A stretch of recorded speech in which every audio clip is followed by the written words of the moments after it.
there was a period of time when they lowered the standards because they wanted to let in minorities because they had this notion in their mind that Black people can't swim. I want to just talk about where this notion came from and the barriers you had to go through to not let the stereotype take over your mind. Because you know how like those limited beliefs or those things that people constantly tell us, then we start to believe.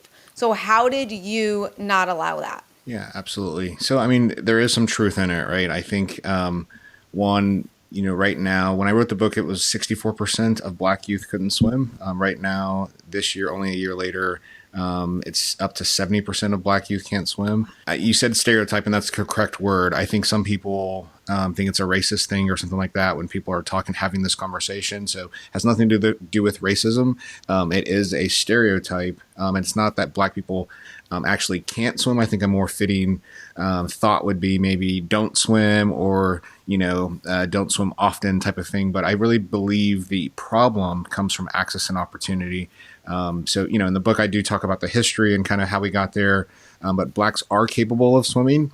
I'm proof of that. But, for me, I think my childhood, I was around pools. I wasn't really on the swim team and things like that, but I was just around the water and I fell in love with it. There's something majestic about the water. I think there's healing properties in it as well. But it is also a fierce force as well. But it just with my experience, I think I was a little bit different in that I at least was comfortable entering the water and having a mindset of trying to give it a shot. But other people maybe have grown up in the city and just through limited access or limited opportunity to be in the water, be in the pool, receive training, it's a lot more taxing on them mentally because you not only have to learn the skills, but you're even still trying to grow comfortable in the water.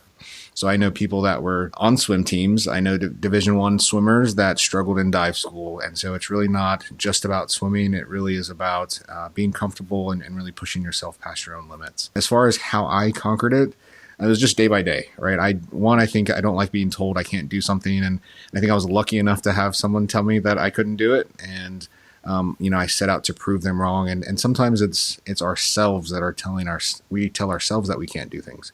And so, if I were to tell you that I didn't want to quit at some point, that would be a lie. Definitely considered quitting every single day, but you just continue to push yourselves. The difference between dive school, I think, and any other school is that you're already a bunch of Green Berets or Rangers that are attending it. And so, you already have kind of a chip on your shoulder a little bit. You've been through some tough training. And so you're not going to quit generally, but the water's a different animal.